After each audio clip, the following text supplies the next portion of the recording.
Welcome, everyone. Thanks for joining us today. We're super excited for you to take some time out of your busy schedule to visit with us and hear us talk about some of these topics in regards to pen testing and social engineering and those sort of things. Eric, on the marketing side, you want to put up the presentation? So one of the things that I also wanted to thank you guys for is coming back. I've noticed that several of you attend multiple of these webinars, and we're just really thankful for your support. It really means a lot and helps us to broadcast the education and the message that we're trying to get out there. So thank you very much. What we're going to do today, I'll share this agenda with you. We'll share some information about our upcoming webinars and where to see the ones that are already broadcast and recorded. And then we'll introduce the panelists and some information about 360 Advanced. And then we'll get right into the meat of things and start talking about the topics I mentioned above. I will say that I would like to encourage you to ask questions during the event. I think it's nice to get those in real time. And then as those come through, we'll find time to weave them in. So it doesn't necessarily have to be at the end. And also wanted to mention that this PowerPoint is more of a roadmap to help us facilitate our conversation, and not necessarily, we're not necessarily going to be reading slides, but it will give us a roadmap and a guideline to work through today's call. So go ahead, Eric, and share the next slide. So upcoming webinars. So we like to put, three out at a time. And so in May, we're going to be talking specifically about ISO 27001. In June, we'll be talking about high trust. And then on July 9th, we'll pick up a conversation that we had last month again and talk a little bit more about the notion of outsourcing your compliance function. And again, go to 360advanced.com and you can see all the webinars there. And we encourage you to do that and provide feedback. Let us know what you think. So go ahead, Eric.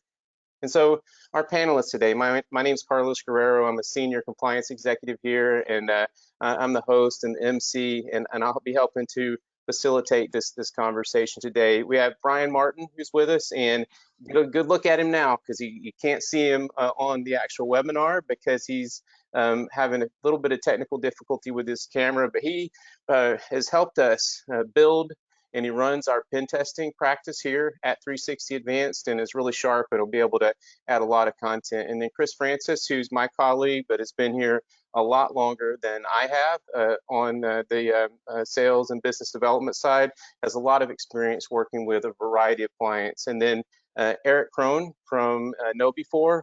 We're very fortunate to have Eric join us and share some of his expertise. So with that being said, let's get right into it. All right, so who we are, 360 Advanced. I'll give you just really a quick snapshot. So been in business for 15 years plus. We have about 80 or so employees. We are an audit and compliance firm. Really believe in helping to make better business through our work. And we also are here in St. Pete, Florida. And so I think you can move on next to the next slide, Eric. And then just some of the things that we do, or some of the areas that we specialize in. We can help with SOC 2, PCI, high trust, ISO 27001. We do lots of risk assessments and penetration testing. And like I said, we also have that managed service practice where we can help become your outsourced compliance function. So that's enough about us. We can move on and really get going today. I think the beginning of the conversation will start with what we're calling the evolution of today's threat landscape. I mean, one of the the focus of this slide is the increase of bring your own device, work from home, and how that has really just completely changed the landscape along with the cloud in terms of of threat vectors and how folks can infiltrate. So I think I'll start off here, if you don't mind, Eric Krohn. If you kind of just maybe share some of what you've seen since you've been in the industry and how this evolution has created a little bit more risk for folks. Yeah, there was a time when some of us were willing to carry two separate cell phones, maybe one for work, one not. MDM was all the rage for those that didn't want to, but some people, they didn't like to have that on there because, your organization could wipe your whole phone. What's happened though over the years is we've really started blending our work and personal life, and especially during COVID, that really got blurry, right? So a lot of people do things on their phones that, maybe not the greatest ideas. Checking email, even updating documents and stuff like that. And then they're also doing stuff, they're letting their kids play with it, they're playing games on it, et cetera, et cetera, all kinds of stuff happening. And so we've really blended how we do business. And there's some interesting studies out there that I've seen, like this one here, actually, 71% of employees store sensitive work passwords on their personal phone, right? We Mhm. are definitely seeing these things blend across because, frankly, I mean, I don't know when the last time you left your house without your phone is, but it's a terrifying feeling, right? It has become so much of an ingrained part of our lives these days. We just always have it with us. But unfortunately, there's some problems with phones, especially like over on the phishing side of things, where it's much harder to say hover a link and make sure Mm. it's taking you to where you're supposed to go when it's asking you to enter credentials or something like that. And honestly, if your device ends up, in some sort of a compromised position, whether it's lost, stolen, and people can get into it, it's not secured well, or whether somebody actually gets malware on it, which is out there. There's definitely stuff out there. And yes, it even hits the iPhones and just like they do the Apple computers these days. But all of this stuff is now on this little device in our pocket. And most of the time, it's not as well protected as it should be, nor is it something that people consider what's on there. I don't know if you've been on an airplane or at the airport and people are pulling up sensitive stuff on their tablets, and stuff like that. Right there in the airport. They don't ever think about what's going on. So yeah, this has definitely kind of changed how we have to look at this and the threats that we face these days, in everybody's threat landscape. Most Yeah. most certainly, and that Pandora's box has been opened, and things have, the way we work and where we work and how we work have changed forever in this country and globally. I would think, Chris, from a business planning standpoint, what are some things that you've seen as this has all evolved, and how can businesses think about protecting themselves? Great question, Carlos. And I want to roll everyone back for perspective to 2005. And in my opinion, that's about when cell phones became advanced enough to be part of the equation. And in that arena is also when you were able to maybe, depending on the type of service provider you had, or reach a website from your cell phone. So think about in the last 17 years how far technology landscape has came. So when you start to apply, basically text and phone calls, at the starting point to you can run your business from your cell phone, that threat landscape it's night and day. It is crazy. Um, when you start to think about, what are best practices and what I've seen businesses do. When I started at 360 in 2014, we were kind of rolling out of a rough economy, but it was strengthening, right? That's kind of when the swing started to happen. And at that point, there were, I would say, 80% of the businesses that are thinking about security programs today weren't even on the radar at that point. And that's really when compliance started to come into play. A lot of phishing scams started to happen. And truthfully, if you really think about that timeline, which is roughly 9 years back, it I would say that has been the most egregious change that we've had. And I don't use egregious in a bad term because technology has been awesome. But the thought behind it, the security posture, the vendor compliance, the outreach from bad actors on your cell phones to reach you, it has all changed. Hmm. Also, I'll say at that 2014 arena, did the chief information security officer even exist in most organizations? That's a No, great point. they didn't. They didn't. So we've had a lot of change in a very short run of time.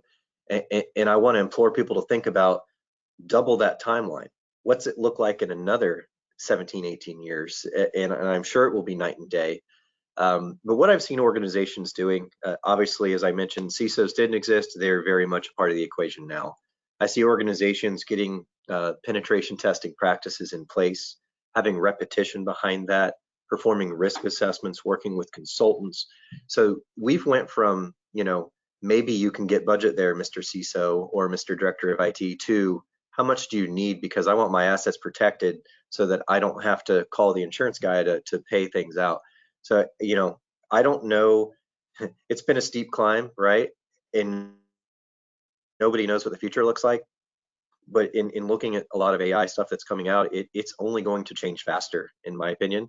And so will Yes. everyone's strategies have to morph with that as things move forward. So, Carlos, I'll pass it back to you. That's kind of my thoughts on it. It's been a lot. It's been a huge shift in the market in the tech space. Well, if I can add something real quick to that. Yeah, go ahead, Eric.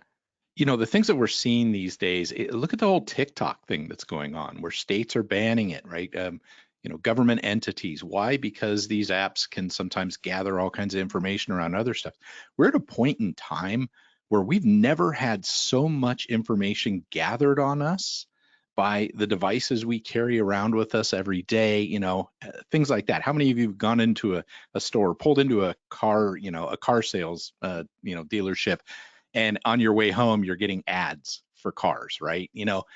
This information is being gathered all around us, and it's something that we are having to consider. I mean, Cambridge Analytica kind of pointed some of this stuff out, but we're really having to consider that and watch that these days. And that's detrimental to organizations too. So knowing what's going on there, having policies and procedures, and following some of these regulations that are starting to come around about processing data on devices with certain apps and stuff. That's going to be an important piece. Makes complete sense. I appreciate you adding that, Eric. And so, Brian, before we head on to the next slide, can you kind of share your perspective from an external pen tester's perspective in how this landscape, especially the work from home and the bring your own device, has added complexities to the work that you do? Yeah, so from a penetration testing standpoint, it's kind of added to the time that we have to go after the end user. So it used to be, you kind of had to figure out the time that they were going to be in the office to plan out your phishing attempts and whatnot, who may be on vacation, who may not be. And anymore, now that it's all rolled into one nice little package where they can access it from their phone, they can access it from home. We can go after the targets that we want to at any time, and we can actually use that as a part of the psychology process to go, they're probably out of office right now. If I send this while they're off, for me, let's say in the evenings, I go to my kids' softball practice. I get an email that comes in, I look at it, work related, I want to hurry up and get it over with and get it out the door. And so those are the types of things that we're thinking about as well. What's the best time to send this out that they're going to look at it, click it, and move on about their day and not even think twice about it? And on top of that, how many organizations actually have 24/7 running, SOC operations, where if a user does click on something out of office or out of office hours, is there anybody to even report it to, or do I have the entire night to do everything that I need to do before they can get back in the morning and realize something's gone wrong? That's a great point. That's all great perspective from everyone. Let's go ahead and move on to the next slides. And I'm not going to take a ton of time on these next two. We're going to just talk a little bit about increased regulation and compliance. We could have a whole presentation about this. I just wanted to mention really quick about the new SEC guidelines that have been proposed, and about reporting incidents and board oversight and those sort of things. So let's take that as a snapshot and then move to the next slide, Eric. And then also the 5 pillars of the national cybersecurity strategy. So most of us know that the federal government put out these 5 pillars and making recommendations. Whether you think they're good or bad, the point of or going too far or not far enough, that's not the discussion. I think the component that we wanted to bring into this conversation is how by adding other layers of complexity, you inherently create risk. And so I spoke to someone yesterday who works with an energy company, and so they're obviously critical infrastructure, so they're subject to this. But his challenge was that there's different LLCs that actually own the power and own the power plants, and so they're two different systems. So how do you how do you bring that all together and be able to manage it in the way that's being suggested? And so that's creating friction, which then increases risk. And so I just kind of wanted to bring that up. And team, I would say we chime into this, but I don't want to get so buried into this we lose some of the other stuff. So if we're going through the other stuff or the other content and you want to reference this, I'd say that we could do that. But let's head on to the next slide, because this is something I really do want to spend some time on, and it's something that we in our business see a lot. I mean, the growth of cloud and SaaS platforms and managing risk from vendors is really what drives a lot of compliance, and there's certain complexities through that. And so, Chris, I think you're probably a good one just to maybe throw your 2 cents on this, and then we can kick this around for a minute. Yeah, and I have a facetious example I'll use. If I'm a CEO, certainly it's cheaper to hire my brother who's trying to start his managed services company to manage my IT systems. But that's not vendor management, right? We want to look at organizations that are held, to the same standard of compliance that I might be, because they'll be handling my data. And even if they aren't handling my data, let's just say they're managing firewalls for me. Should they have a problem and people can get into their systems, well, now that person can go through them to me. So vendor due diligence is so important. That's why all these security questionnaires that very likely many people on this call are filling out on a day-to-day basis are helping sign a risk rating to you as a vendor. That's why you're filling those out. Handing the SOC 2 report over is great. They know you have controls in place. They might be able to read what those controls do, but understanding how you handle data is really what they're after. So vendor risk management, and I know those security questionnaires are awful. I know it. I hear it from my clients every day. But what they're doing is part of their own compliance efforts. They need to understand what you're going to do with their information should you get access to it. So to me, and I know it's awful, this is something that's needed. And maybe the industry should come together in like the old SIG or the SIG Lite, come up with more of a generic questionnaire rather than everyone having their own. However, not everybody's held to the same security standards, right? So that's why they're all different. And as things go, the further up the fortune list you go, the more intense that's going to be. So if you're an organization targeting Fortune 100s, you're going to get put through the gauntlet, per se, on these security questionnaires, and supply your high trust and supply your SOC 2. And oh, by the way, you're going to be managing PCI data for us. Let's see your PCI rock. So it all ties together behind the scenes. But in the beginning, if I'm a CEO or a VP that's interviewing a potential vendor, I want to know. I want to look under the hood. I want to see where the bodies are buried, because if I hire this company and there is a breach that happens, it's me that's on the line, right? So I want to make sure I'm thorough on that. And to the vendors out there, it's painful.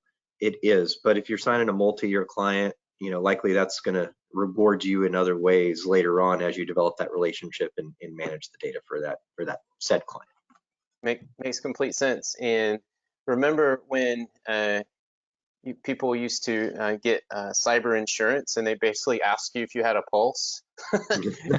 and now, I mean, penetration testing, and I mean MFA, and doing simulated phishing and those sort of things are just mandatory at a real base level, right? I mean, that's and I actually gave a presentation last week at a conference, and I was there with about 70 different organizations. They're at a point where attaining cyber insurance is either costing them an arm and a leg, or they can't get it. And it's not, risk is there, but it's becoming harder to attain the same policy without paying an astronomical amount of money, because phishing and smishing is becoming such a thing that's happening that people are falling for, that these insurance companies have to increase their rates just to cover the bills. It's really putting the industry in a bad position, because at some point people are going to say it's cheaper to pay the ransom. Yeah, makes complete sense. Let's move on to the next slide, and let's talk a little bit about the various frameworks and what's required in terms of pen testing. Wanted to share this with you real quickly. I mean, along with the vendor management, a lot of times compliance is required, typically through through the marketplace, right? You're being asked to provide some sort of assurance. And so with that, we just wanted to mention that with these on what my left, pen testing is required, and then these in the middle are recommended, and then those on the right, the PCI required in most cases. And so all of this adds to complexity within the business. But we just wanted to make sure to point this out as we were having this conversation today. Uh, and then as we go to the next slide, this is I think something we'll spend a little bit of time on, and then we'll hand this over. I think we'll go to Eric and then Brian.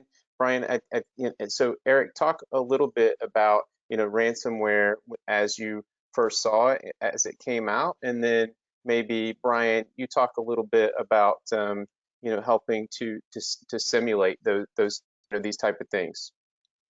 Yeah, so I mean, this is talking about the first ransomware that was actually out there was back in 1989, y'all. This is back in DOS days, right? Wow. It was called AIDS or PC Cyborg, and it was distributed at a conference by a doctor, and I believe he was a biologist at an AIDS conference, medical conference. Gave it to a bunch of people on floppy disk. They put it in their machines. And if there are people on here that remember what an autoexec bat or config.sys files are, kudos. You probably have gray hair like me. But it basically did, it encrypted the file names, not the files themselves.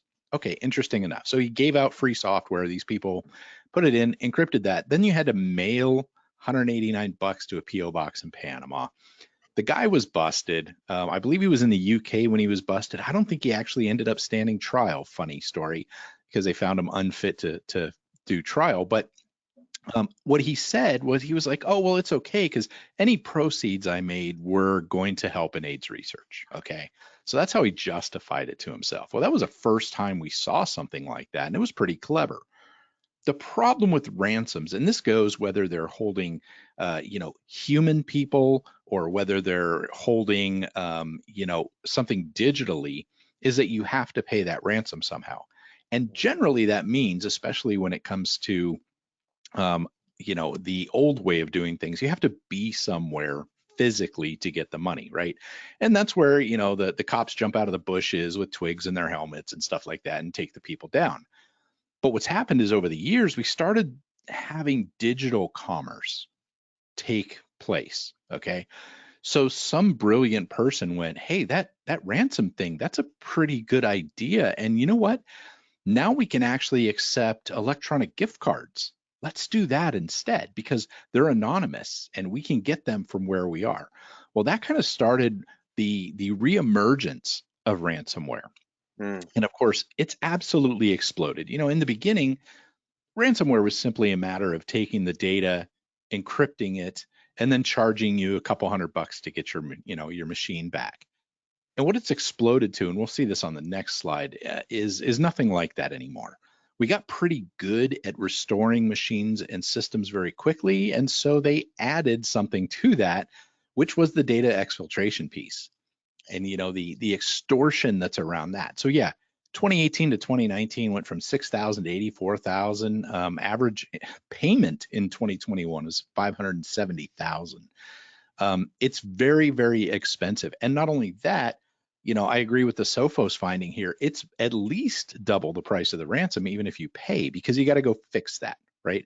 We've seen organizations. It was one in the UK. They paid 2.4 million pounds for a ransom, got their systems back up and running, but didn't get the people out of it. And what happened? Well, 30 days later, someone hit go again on the same ransomware.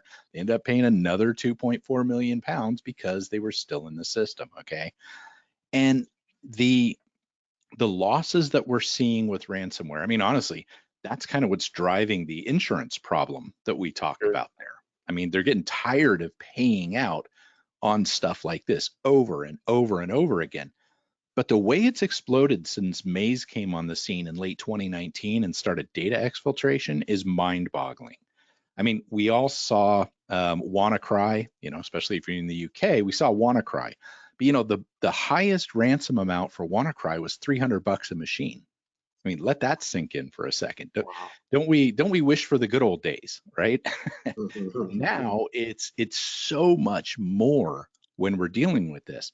And we're seeing it explode into all of these different things. I know on the next slide we'll also talk about something here, but we should probably wait till we get to that one.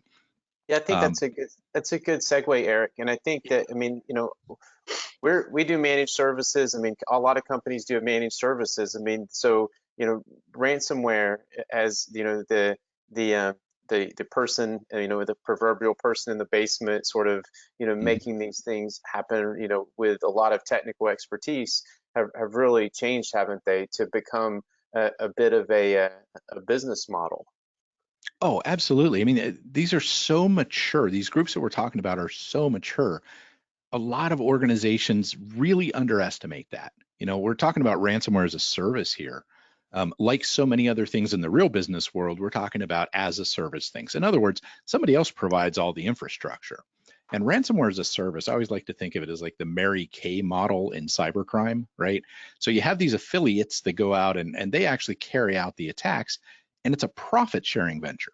So generally what we see a lot of times, it's about 70% goes to the attackers, 30% goes to the malware developers. Well, the developers are focused on making it less detectable, keeping the infrastructure up.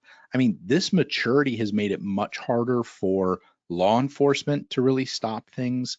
It's really, really grown in how this has worked, and it's brought a bunch of people in that were non-technical to carry out the attacks, because it's not just the people that are doing the malware development now that have to now spend the time doing the attacks. They're giving them all these tools and saying, okay, here you go do it. If you don't know how to send phishing emails, well, look, here's some things over here. There's phishing as a service, for example, that they can sign up for, you know, $1,000 a month. And it's like, it's all, you know, everything's done for you. All the email stuff is done for you. You plug in a list of email addresses and the template you want to send, and boom, it's out there. White glove service, 100%. So this has really exploded why we're seeing so many attacks, and frankly, why we're not always getting the big players anymore. It's like street drugs. You get the person, the thug on the corner selling the drugs over there. You don't often get the kingpins behind it. So this has just caused this to explode even more. That's great. That's great.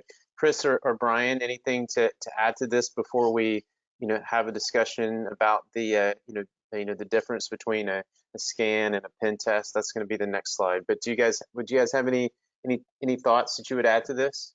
I think that understanding this just points to training your people could be the difference between a really big problem and no problem at all. And I know as business leaders, you know, you can't control what's happening or what's being sent to their emails, but awareness, I think, is obviously what this webinar is about. But also, you know, if we do some social engineering, which we'll talk about later in this presentation, you know, and we catch somebody red-handed, it's not that they did it on purpose, it's that they didn't know any better for the most part. You know, I could get into, you know, make sure your DR plans are in place and that only certain people know what that is, because these threat actors are actually trying to discover where your data centers are at and where your backups might be, so they can lock it all up. If they can't lock up your backups, you can still run, and that's the key. So anyways, I'll stop there. We'll get more into that later, but I think training your people, well worth this. We're well worth the money. Well, it's the number way that this stuff is getting spread. I mean, yeah. You know, this and lousy credentials are kind of the key things, you know, remote access using credential stuffing and things like that. And that comes down to human error. I mean, you look at even the DBIR is always saying, what was it, 82 or 83% of all breaches start with, you know, human error. It's happening, unfortunately. And so that education is important. And it's not just making sure they're aware, but making sure they remember too. Because we can train people all we want once a year, and they can be experts when they leave that meeting room. And 60 days later, they're busy trying to get invoices processed, and they're not thinking about that right then. That's why consistency becomes a very important part here. That's a great point, Eric. I really appreciate you sharing that. Let's head on to the next slide. We'll want to, and then Brian Martin, I'm certainly going to bring you in on this conversation One, because we get this conversation quite, this question quite a bit, right? People come to us with, getting vulnerability scans, and they think those are penetration tests. And so maybe speak a little bit about the automated component of penetration testing. What are vulnerability scans? What is the manual effort and how that all works within the practice of a pen testing practice. So it's kind of three areas that we'll go into here. I mean, you have a scan, you have a penetration test, and then you have full-blown red teaming. They're three separate things, and they often get muddled together and confused. When you're doing vulnerability scanning, you're relying on tools that have been built by individuals, with plugins that have been built out to go in and find well-known vulnerabilities within a system. They're not necessarily correlated to the system itself, especially if it's homegrown and there can be developer issues or issues in the code bases themselves. It's more of what do we know about, what have we implemented into the current version of our vulnerability scanner, and is the end product going to respond in a way that tells us yes, there is a vulnerability or there's not. And it can go either way. You could scan and something could be vulnerable to something, and the scanner may not flag on it because the response that it received didn't contain the objects that it needed to validate that it is in fact a vulnerability. And you can have the other side of it where it believes that it has retrieved what it needs to have. And we see this a lot in the web application vulnerability scanners, where most applications are designed anymore that whether the request is good or bad, it's sending back a 200 response. And that's all most of those plugins are looking for, especially when it comes to SQL injections and stuff like that. So the big problem with vulnerability scans is you end up with a lot of false positives that don't really help you narrow down what you need to be focusing on. A penetration test comes in and goes a little bit further than that. We go in and we validate what's a false positive, what's not. Can we actually penetrate? I mean, it's in the word, the title itself, penetration testing. Back in the good old days of this starting, there was a team that went in and they could either penetrate the network or they couldn't, and that's basically the report that you got back is, yep, we penetrated it, this is how we did it, or nope, we didn't penetrate it. And then you have people like Johnny Long come into the system and they said, this is just not a good way of doing this. We need to be reporting on more than just the base model of things. If we're going to check on each one of these vulnerabilities, then we need to validate that each one of these actually exists. And then we take that even a step further and we go, well, the vulnerability is there, but what is the likelihood that this is to be exploited, and what is the impact if it is exploited? And that can correlate to, this may be a high severity from the vulnerability scanner, but with other mitigations and security postures in place, the likelihood goes down, the impact may go down, such as, I was just talking with a client the other day that they keep getting flagged on their SMB, no signing required for SMB. So the vulnerability scanner is designed to say that, hey, if we find this, it is automatically a high or a critical vulnerability, but that's based off of the fact that this is accessible from an external network posture. When you go to an internal network where you have all the layers of security, it changes the severity of that. And then the last part we'll touch on is the full-blown red teaming. So with penetration testing, you prove the exploitation and you stop at that point. You provide all the evidence to be able to redo the exploit that was conducted, so that during the remediation phase, the client can go through that. If they're having issues finding a remediation for it, they can replicate what we did to throw the errors, review their logs, and figure out how to fix it. On the red teaming side of stuff, you go a step further. You go all the way through exploitation, you start pivoting, you start getting footholds in the network, and your end goal is domain admin. And a lot of times penetration testing gets muddled with that, because you'll have a full-blown penetration test where the only thing that the penetration testers care about is domain admin, and once they found the one route to domain admin, they stop. And now you may have 5 holes in your drywall, but you've only patched 1, and you paid a lot of money to do it. That's a very good description about the difference and the importance of leveraging both, especially in terms of the manual effort in really seeing if the hole is truly a hole, right? If the vulnerability is truly a vulnerability. Chris, as you've been talking to clients over the years, I mean, that deliverable they get actually really does matter, right? Like the roadmap in terms of, like, I mean, you can do the test, but what they get in terms of a deliverable and how that helps them make their business better, that's really important, isn't it? Yeah, and Brian and I talk about this all the time. A lot of people see the actual penetration testing. What I mean by that is the manual efforts as an expensive adventure. I'll tell you right now, no matter what you pay for that, it'll never be as expensive as a breach. So when you do a scan or a vulnerability assessment, it's going to have a slew of false positives, and it's not going to be risk ranked. So you're just going to have to start sorting your way through that. With a penetration test, we will start with tools to help us identify some vulnerabilities, some open ports. But once we identify that, then we're going in manually to see how far we can go. So that really is where the value comes from. And I would sum it up like this, in my world at least, and feel free to tell me I'm wrong. Scanning is general maintenance. This is something that the organization can do on its own. You don't need to hire a third party. You can buy Burp Suite, you can buy Nessus, you can get Qualys, you can have your IT teams running that. Penetration testing with the manual effort, hire a third party. I'll call this annual maintenance or biannual maintenance, depending on what your compliance requirements are or what your security posture, whatever goals you have internally. At least once a year, I would hire a third party that's performing manual efforts on your network. Red teaming, this is a whole nother level. As I described it last week, and Brian is waiting for this opportunity. He'll put on his UPS outfit, he'll come out there and he will get into your systems. It will be slick, but not many people take us up on that. It is very expensive. You have to house people on site, things like that. But in general, scanning, vulnerability assessment, general maintenance, penetration testing with manual effort, annual or biannual maintenance. We need to be doing these things as part of our security posture.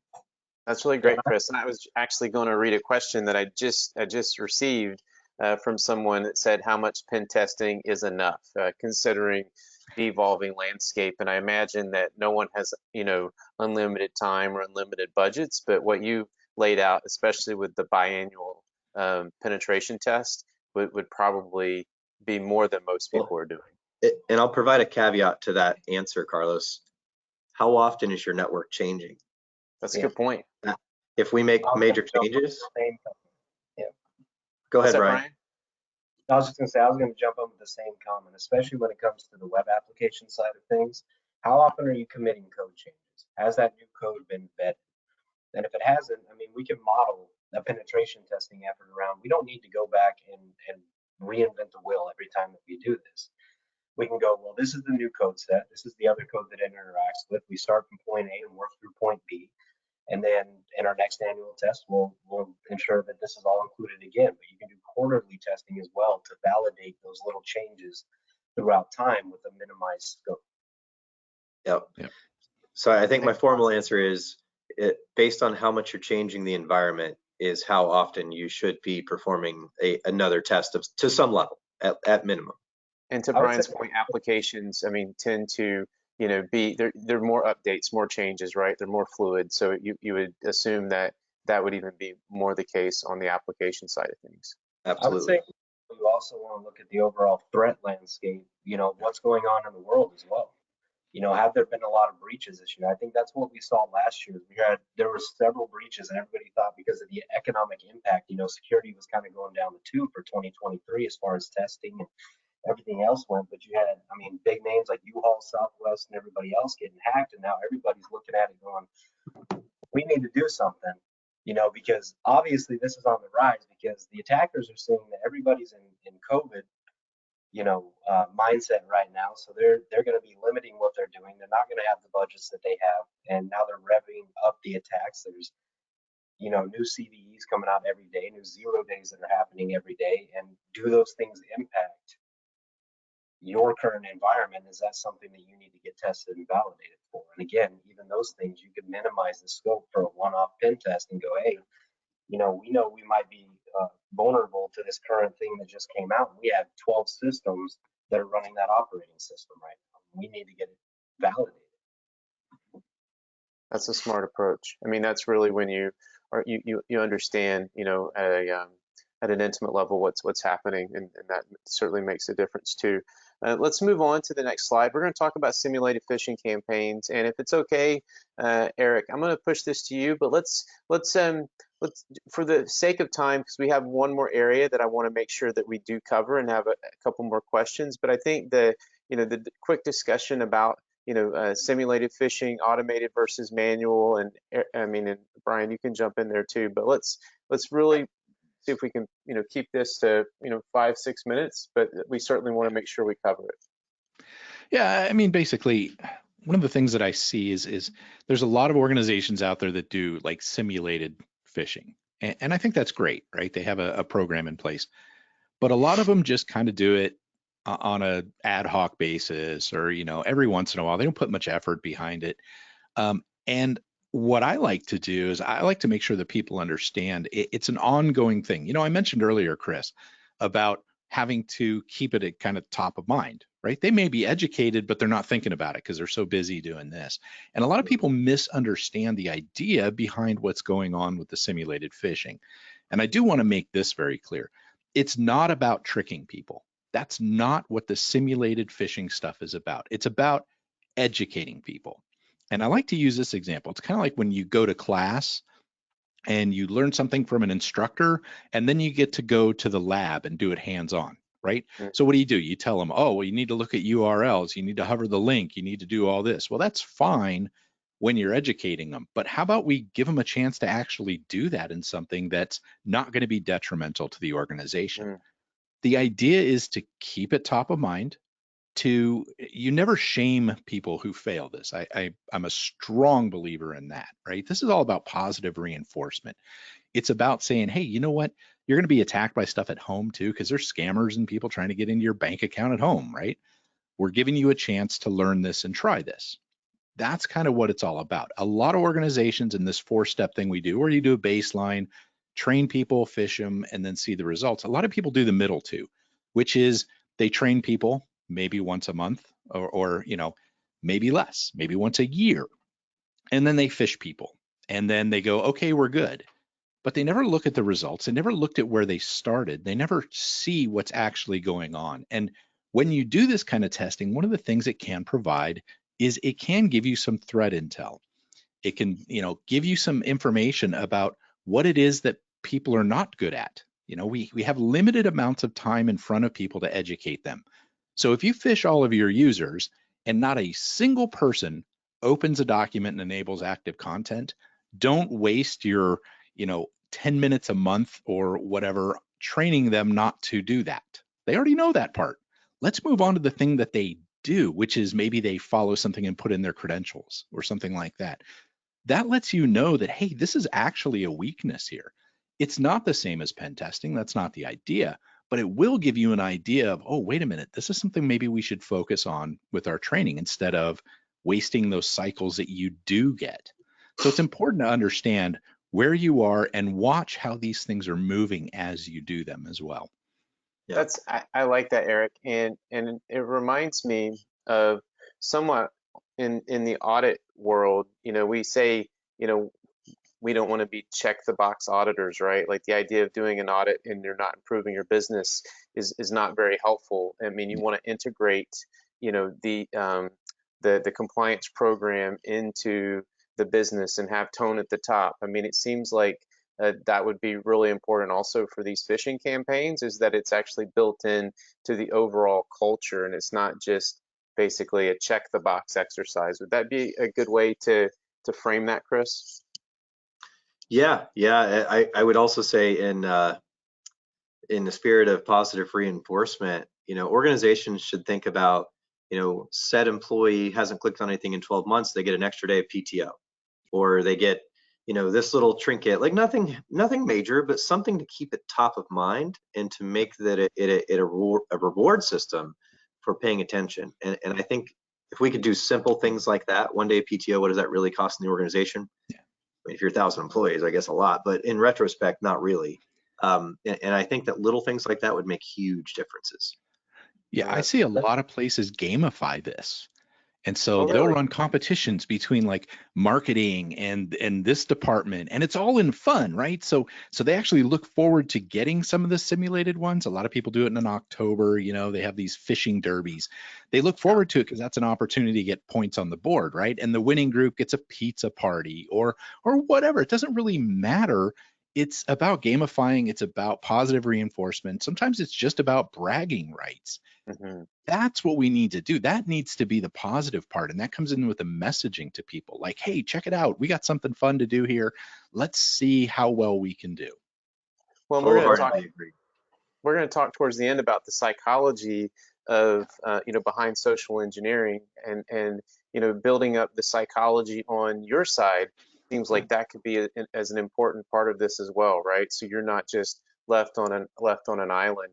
Let's go ahead and go to the next slide, and we have a list of the various types of phishing, and I have a question that I want to ask at the same time. So folks in the audience, people with us, you can look and read about these various types of phishing. But the question that I had, I think is interesting enough to put forward, and I'd be curious to get your take, Eric, in this. It might be something you've had experience with, or anyone on the call. How to best deal post trauma of actually being duped via a social hacker, spear phishing, right? Is the user identified as a victim, or is the focus always on the technical or financial damages and incident response? How does the psychology work post breach? I mean, how does that impact the culture of the company, right? I mean, I think that's a fascinating question. Unfortunately, a lot of people or a lot of organizations focus on the losses. Like, oh man, it cost us this much. And, they put out stuff going, phishing is bad. This happened. We lost so much. And that poor person that accidentally clicked that link or took that action is sitting there every time, basically getting hit over the head by it, right? Something we need to do, and it's not necessarily something we as technologists are real good at, is being empathetic towards Mm, that person. Okay. And we will talk about the psychology a little bit, but suffice it to say, when we look at somebody who has fallen for one of these, it can be very obvious to us. And you're like, why didn't you spot that? But the key difference is we're not the ones being attacked emotionally. We're not the ones in that psychological upheaval when they throw this way out at you, which may be all you need to do is do this, wire this $150,000 and you may not get fired by the CEO. That kind of stuff is something we don't see, and we need to be empathetic to that. We need to go, you know what? Hold on a second.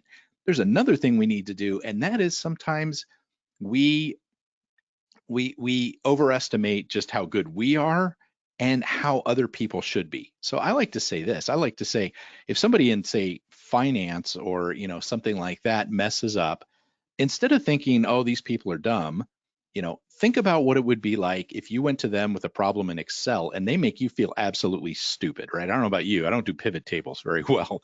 And I have had some of these people make me feel really dumb when it mm. comes down to that sort of thing. Well, we do the same thing to people too. Sometimes we have to understand that this isn't their world. They're marketers, they're accountants, they're not cyber people.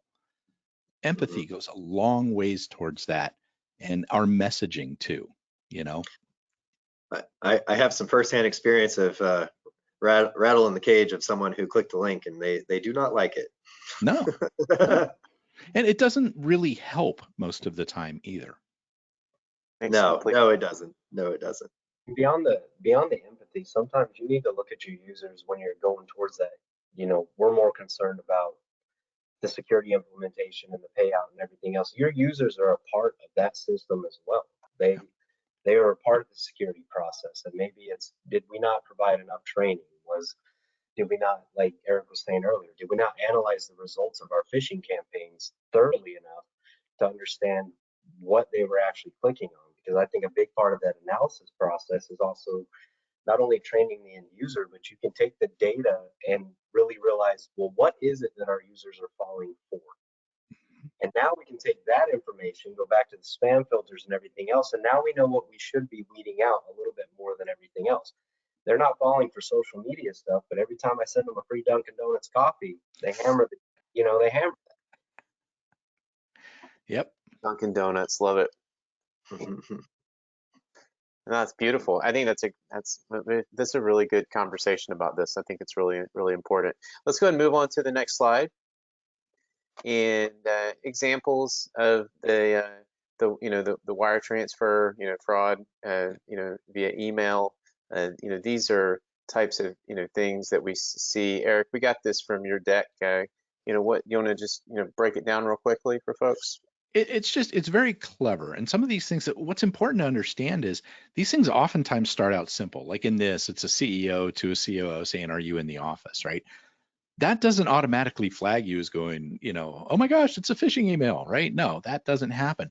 We see them do some of this stuff. And there are tells, obviously, like this came from Earthlink, but if you email back the bad actor and go, "Hey, CEO, this is coming from a weird email address," they know how to handle that, right? They're like, "Oh, well, IT's working on mine. I'm having a problem. I sent it from home." They're clever when it comes to this kind of stuff, but they get you into conversations. And one of the most clever ones I've actually seen, it started off with, "Did you get my previous message?" And it was sent from an executive to like an executive assistant. And that person looked through their stuff, replied, said, "No, I didn't. How can I help you, sir or ma'am?" And it came back and got extremely high pressure. It was, "I sent you an email earlier. I said you needed to send some money to this because we're making this purchase, XYZ. And I told them that they would have it by now. I can't believe you messed this up. I'm going to have to go fix that. In the meantime, you better get this money sent to." Right. So it started off with a real quick, "Hey, did you get my previous message?" and turned into this incredibly high pressure, "I'm going to lose my job. I've messed everything up" sort of deal to get people to do that. And money goes out the door. I mean, if you look at losses, BEC, business email compromise, stuff like this costs more than ransomware does every year in just, gross losses. It's crazy how much money gets lost to this kind of stuff. And that does go into the psychology piece. Gets them riled up, gives them a way out. Just wire this money and the world is a better place. But that's kind of the point of this, is they carry on full conversations. A lot of people don't realize that. They don't. And Brian, you were sharing a story the other day. In our pen testing practice, we're not doing automated simulated phishing campaigns, but we're doing targeted phishing campaigns. And so, like your team, you mentioned something about strategies in terms of multiple emails and those sort of things in terms of the psychology. Can you reshare that story? I thought it was a good one. Yeah, so it goes back to that sense of urgency, trust, and even sometimes you just have to put people at a level of comfort as well and make them feel like the storm has passed.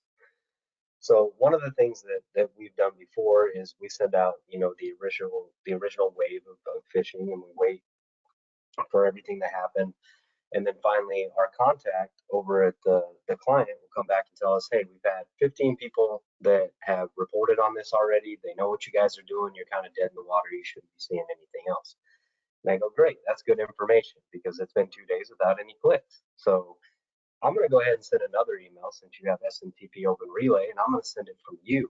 And I'm going to let everybody know, hey, we just finished up this phishing campaign. You guys did a great job. And for us to finish up the analytics and everything that we have done, please click on this link, put in your email, and it'll let you know if you fell prey to this or not." So you can play on top of the other events that have happened to make people think, hey, it's done and over with, when it's really not. It's just me coming back again saying, yeah, y'all did a great job. Now just go ahead and click on this one. Oh, that's fascinating, and that flows right into the the psychology behind social engineering. Let's head into that. So this is just a simple word cloud to kind of kick this conversation off, and we can go ahead and head to the next slide about being manipulated. And one of the things that has come up through this conversation already is people preying on natural human emotions and tendencies.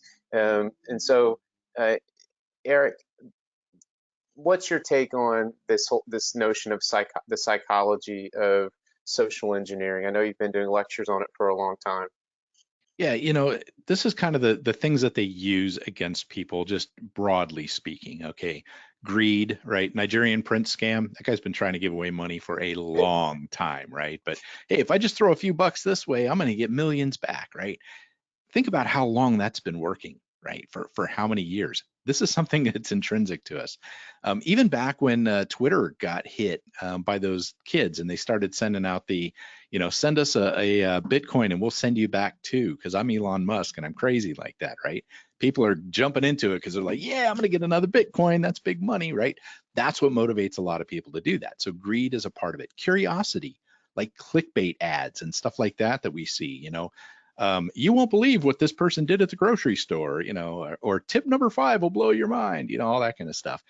That is a psychological thing. There's some true psychology behind that, right? Based on the information gap theory and stuff like this. Of course, self-interest, things that yeah. But urgency and fear are two of the top ones I see most often. Now, I've never seen, maybe you have, but I've never seen a phishing email that says, hey, whenever you get around to it, if you can wire 150K, that'd just be awesome. Okay. Yep. Whenever you feel like it. All right. And if you don't, nothing's going to happen, right? It doesn't happen that way. There's always urgency, oftentimes fear involved with this. And it can be fear of loss. It can be fear of missing out on something too. And of course, helpfulness. Whenever we see something happen, natural or, man-made disasters, how many times do we see them pop up all these little charities and scam people out of that, right? But all of these are emotions. They deal with emotions, which is why I tell people, if you get a phone call, a text message, or an email, and it elicits a strong emotional reaction, take a deep breath. If you got to get up and walk around your desk for a second, put them on hold, walk around the desk, come back and look at it more critically, as opposed to falling into the trap of following the knee-jerk reaction they want to do. But if you can just be aware that if I have a strong emotional reaction, give it a big hoosah, right? Take a second. Smart. That's really great advice.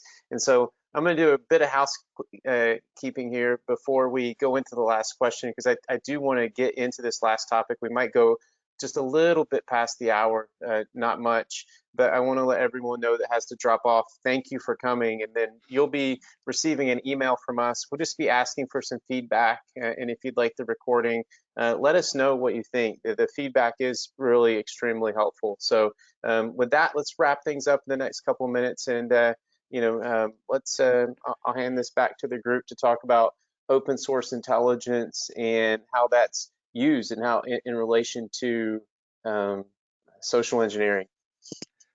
Yeah, I mean, OSINT is something that's huge. I'm sure, Brian, if you're putting together attacks, you're out there on LinkedIn, you're checking stuff out, and there's so much information about us these days that's out there. Even people that are like, I don't do that social media thing, I ain't got nothing out there. Well, let me tell you something.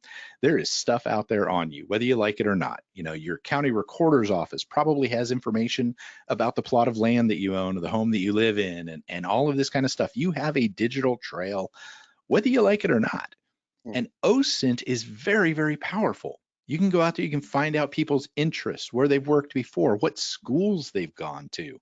And it's not always bad. If we're going to look at a new job, say we're going to move to a new city or something, we often perform our own OSINT without knowing what it's called, right? We're going to look at the crime reports for that area, what the salaries are. You don't just pop up online and go, I'm going to buy this house without looking anywhere else, or accept a job in a new town without at least making sure, there's more than one stoplight in the town. That information is being used against us. So they'll find out this stuff. And one of the coolest things that I've seen, like on our side, we did an engagement for somebody having a little bit of fun. And we were given 10 minutes to do research on their executives, formulate a phishing attack, and see if we could get in. So wow. We did that, 10 minutes per person. They sent these things out. And I want to say somewhere around 80% of the emails were opened. And of those, over 70% followed the links. And like one of them was as simple as, hey, we noticed that you're an alumni of our college, saying it was coming from their college. They figured out, we're so proud of what you've done being a CEO or an executive that, we'd love you to be a part of our alumni team and talk to kids. And they started a conversation and then sent them an infected document to fill out, and they jumped all over that thing. And it was because, oh, this is my old college. I'm proud of that. And they're proud of me. And there's all that kind of stuff that goes into it. So much easier to find that information on people these days, and so easy to use it against you. Brian, I'm sure you do that. Yeah. Yeah, Brian, Yeah. what are some of your, how are you using open source intelligence as you're putting together campaigns? So like I said, most of our stuff is going to be more targeted. So we really have to understand not only the company, but the employees at the company as well. You know, what their interests are, what they're doing. Does the company have any events coming up? And like Eric said, you know, not everybody's privy to social media. They say that they don't do it, but I guarantee you, you know, as you get older in life, your kids are all about social media. They're posting about you, your lives, what you're doing. So just because you're not posting it doesn't mean somebody else isn't posting about you. They've got you in pictures in the background. You know, I can see in the background that you're wearing, you know, for lack of, it's the only one that comes to mind because I have a friend that likes them, is Ohio State. You know, I can see that you're wearing a Buckeyes uniform right now. So you're probably a fan of that. That's the bypass point into that. But when it comes to a company standard, the biggest thing that I like to focus on is finding things that are already in place to play off of. So if the company has an annual event that they usually do, that's something easy to go and do cloning on. Go and create the same page over again and tell everybody, hey, we made updates to our annual event that we're going to be doing this year. Please go here so that you can reserve your hotel room, fill out all this information for me, and this will be our new site for it. Yeah, OSINT plays a huge part because if you don't understand the person that you're going after or the business that you're going after, you're probably going to fail. It kind of ties back into where we began this conversation with, you know, the change of the threat landscape and how being interconnected is nothing that you can, you know, put back, you know, in Pandora's box. And so, as Eric mentioned, our information is out there. It's the world we live in. We're going to continue to see this all evolve over the next, you know, couple years, and it's going to be interesting to watch. And I feel like we're all feel fortunate and excited to be a part of the solution. And I know that all of you in the audience have a stake in cybersecurity and compliance and helping to, you know, make the world a safer place and to do business. So we really thank you for that. So thanks for staying on a little bit longer with us. Be looking for those emails from us, and you know, come over to the webinar next time to talk about ISO. And until then, we'll you have a great rest of your week. Thank Thanks, you. everyone. Take care.